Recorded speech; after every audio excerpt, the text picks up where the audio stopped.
told you 50 others just like it. All the times that I got the message that somehow my quiet and introverted style of being was not necessarily the right way to go, and that I should be trying to pass as more of an extrovert. And I always sensed deep down that this was wrong, and that introverts were pretty excellent just as they were. But for years I denied this intuition, and so I became a Wall Street lawyer, of all things, instead of the writer that I had always longed to be, partly because I needed to prove to myself that I could be bold and assertive too.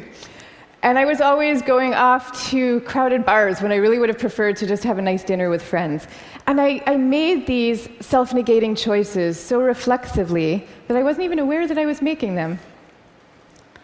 Now, this is what many introverts do, and it's our loss for sure, but it is also our colleagues' loss and our community's loss. And at the risk of sounding grandiose, it is the world's loss, because when it comes to creativity and to leadership, we need introverts doing what they do best. A third to a half of the population are introverts. A third to a half. So that's 1 out of every 2 or 3 people you know. So even if you're an extrovert yourself, I'm talking about your coworkers and your spouses and your children and the person sitting right next to you right now. All of them subject to this bias that is pretty deep and real in our society. We all internalize it from a very early age without even having a language for what we're doing. Now, to see the bias clearly, you need to understand what introversion is. And it's different from being shy. Shyness is about fear of social judgment. Introversion is more about how do you respond to stimulation, including social stimulation. So extroverts really crave large amounts of stimulation, whereas introverts feel at their most alive and they're most switched on and they're most capable when they're in quieter, more low-key environments. Not all the time, these things are an absolute, but a lot of the time. So the key then to maximizing our talents is for us all to put ourselves in the zone of stimulation that is right for us. But now here's where the bias comes in.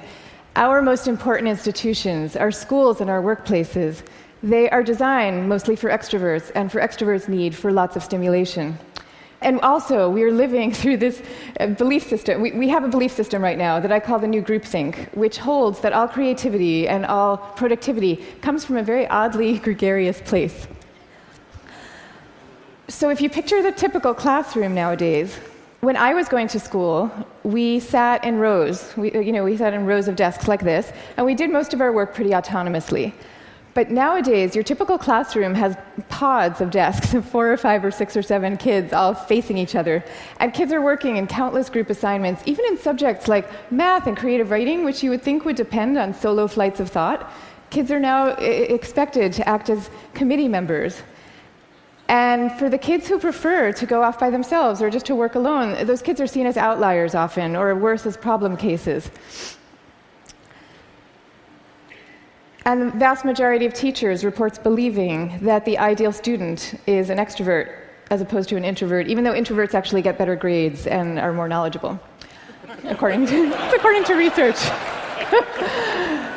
Okay, same thing is true in our workplaces. Most of us work in open-plan offices without walls, where we are subject to the constant noise and gaze of our coworkers. And when it comes to leadership, introverts are routinely passed over for leadership positions, even though introverts tend to be very careful, much less likely to take outsized risks, which is something we might all favor nowadays. And interesting research by Adam Grant at the Wharton School has found that introverted leaders often deliver better outcomes than extroverts do, because when they are managing proactive employees, they're much more likely to let those employees run with their ideas, whereas an extrovert can quite unwittingly kind of get so excited about things that they're putting their own stamp on things, and other people's ideas might not as easily then bubble up to the surface. Now, in fact, some of our transformative leaders in history have been introverts. I'll give you some examples. Eleanor Roosevelt, Rosa Parks, Gandhi, all these people described themselves as quiet and soft-spoken and even shy. And they all took the spotlight, even though every bone in their bodies was telling them not to. And this turns out to have a special power all its own, because people could feel that these leaders were at the helm, not because they enjoyed directing others, and not out of the pleasure of being looked at. They were there because they had no choice, because they were driven to do what they thought was right. Now, I think at this point it's important for me to say that I actually love extroverts. I always like to say some of my best friends are extroverts, including my beloved husband. And we all fall at different points, of course, along the introvert-extrovert spectrum. Even Carl Jung, the psychologist who first popularized these terms, said that there's no such thing as a pure introvert or a pure extrovert. He said that such a man would be in a lunatic asylum if he existed at all. And some people fall smack in the middle of the introvert-extrovert spectrum, and we call these people ambiverts. And I often think that they have the best of all worlds. But many of us do recognize ourselves as one type or the other. And what I'm saying is that culturally, we need a much better balance. We need more of a yin and yang between these two types. This is especially important when it comes to creativity and to productivity, because when psychologists look at the lives of the most creative people, what they find are people who are very good at exchanging ideas and advancing ideas, but who also have a serious streak of introversion in them. And this is because solitude is a crucial ingredient often to creativity. So Darwin, he took long walks alone in the woods and emphatically turned down dinner party invitations. Theodore Geisel, better known as Dr. Seuss, he dreamed up many of his amazing creations in a lonely bell tower office that he had in the back of his house in La Jolla, California. And he was actually afraid to meet the young children who read his books for fear that they were expecting him to be this kind of jolly Santa Claus-like figure and would be disappointed with his more reserved persona. Steve Wozniak invented the first Apple computer sitting alone in his cubicle in Hewlett-Packard, where he was working at the time. And he says that he never would have become such an expert in the first place had he not been too introverted to leave the house when he was growing up. Now, of course, this does not mean that we should all stop collaborating. And case in point is Steve Wozniak famously coming together with Steve Jobs to start Apple Computer. But it does mean that solitude matters, and that for some people, it is the air that they breathe. And in fact, we have known for centuries about the transcendent power of solitude. It's only recently that we've strangely begun to forget it. If you look at most of the world's major religions, you will find seekers, Moses, Jesus, Buddha, Mohammed, seekers who are going off by themselves, alone, to the wilderness, where they then have profound epiphanies and revelations that they then bring back to the rest of the community. So no wilderness, no revelations. This is no surprise, though, if you look at the insights of contemporary psychology. It turns out that we can't even be in a group of people without instinctively mirroring and mimicking their opinions, even about seemingly personal and visceral things like who you're attracted to. You will start aping the beliefs of the people around you without even realizing that that's what you're doing. And groups famously follow the opinions of the most dominant or charismatic person in the room, even though there's zero correlation between being the best talker and having the best ideas. Zero. So you might be following the person with the best ideas, but you might not. And do you really want to leave it up to chance? Much better for everybody to go off by themselves, generate their own ideas, freed from the distortions of group dynamics, and then come together as a team to talk them through in a well-managed environment and take it from there. Now, if all this is true, then why are we getting it so wrong? Why are we setting up our schools this way and our workplaces? And why are we making introverts feel so guilty about wanting to just go off by themselves some of the time? One answer lies deep in our cultural history. Western societies, and in particular the US, have always favored the man of action over the man of contemplation. But in America's early days, we lived in what historians call a culture of character, where we still, at that point, valued people for their inner selves and their moral rectitude. And if you look at the self-help books from this era, they all had titles with things like character, the grandest thing in the world. And they featured role models like Abraham Lincoln, who was praised for being modest and unassuming. Ralph Waldo Emerson called him a man who does not offend by superiority. But then we hit the 20th century, and we entered a new culture that historians call the culture of personality. What happened is we had evolved from an agricultural economy to a world of big business. And so suddenly people are moving from small towns to the cities. And instead of working alongside people they've known all their lives, now they are having to prove themselves in a crowd of strangers. So quite understandably, qualities like magnetism and charisma suddenly come to seem really important.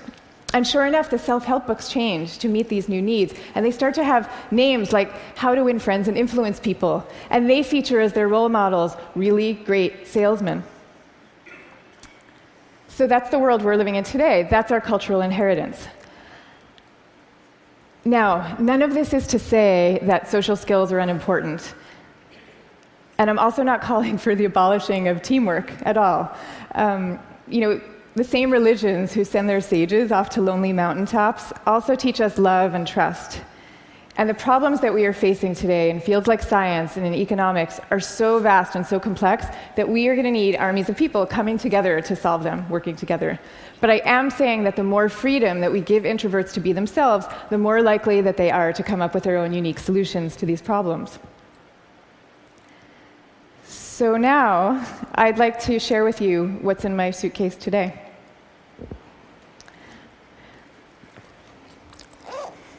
Guess what? Books.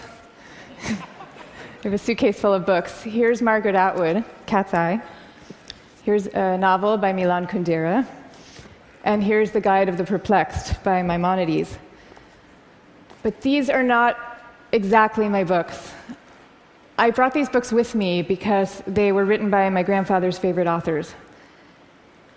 My grandfather was a rabbi, and he was a widower who lived alone in a small apartment in Brooklyn. That was my favorite place in the world when I was growing up, partly because it was filled with his very gentle, very courtly presence, and partly because it was filled with books. I mean, literally, every table, every chair in this apartment had yielded its original function to now serve as a surface for swaying stacks of books. Just like the rest of my family, my grandfather's favorite thing to do in the world was to read. But he also loved his congregation, and you could feel this love in the sermons that he gave every week for the 62 years that he was a rabbi. He would take the fruits of each week's reading, and he would weave these intricate tapestries of ancient and humanist thought, and people would come from all over to hear him speak. But here's the thing about my grandfather. Underneath this ceremonial role, he was really modest and really introverted, so much so that when he delivered these sermons, he had trouble making eye contact with the very same congregation that he had been speaking to for 62 years. And even away from the podium, when you called him to say hello, he would often end the conversation prematurely for fear that he was taking up too much of your time. But when he died at the age of 94, the police had to close down the streets of his neighborhood to accommodate the crowd of people who came out to mourn him. And so these days, I try to learn from my grandfather's example in my own way. So I just published a book about introversion, and it took me about 7 years to write. And for me, that 7 years was like total bliss, because I was reading, I was writing, I was thinking, I was researching. It was my version of my grandfather's hours a day alone in his library. But now, all of a sudden, my job is very different. And my job is to be out here talking about it, talking about introversion.